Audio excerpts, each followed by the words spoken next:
What are you saying, Jake? You knew this would happen?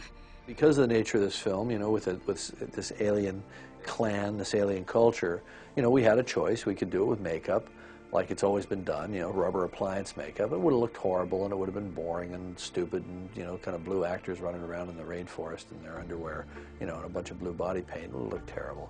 And I wasn't interested in that. You know, if I was going to do this, I wanted to do it this way, which is with performance capture. But before he could do that, Cameron first had to make sure his technology could cross what's known in robotics and animation as the uncanny valley.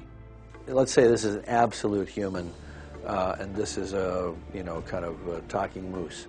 You know, as you approach human, our attraction to the character goes down. And then at the last second, just when you get to a true human look, it goes back up. Well, we needed to get on the far side of that dip in the response curve, which is called the uncanny valley. And we needed to get to the opposite side, where we believed, we don't have to necessarily believe that it's 100% photoreal, and we don't have to necessarily believe that they actually exist, but we have to believe in them as emotional creatures.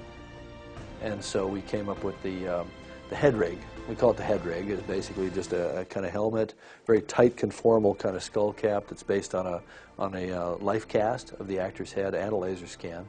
So it fits very tightly and smoothly and comfortably. And then, you know, there's a carbon fiber boom that comes out with a little camera on the front of it. And that camera shoots the face in a nulled out close-up. So even though the actor's moving all around, running, jumping, yelling, screaming, jumping off stuff, jumping over logs, you know, running flat out, whatever, we're getting that facial performance absolutely locked off. And from that, they were able to record every facial movement, from the actor's lips to their eyes. And that proved to exactly be the kind of holy grail approach to how to do CG faces, not the stuff that they'd done before, which is what we call marker-based.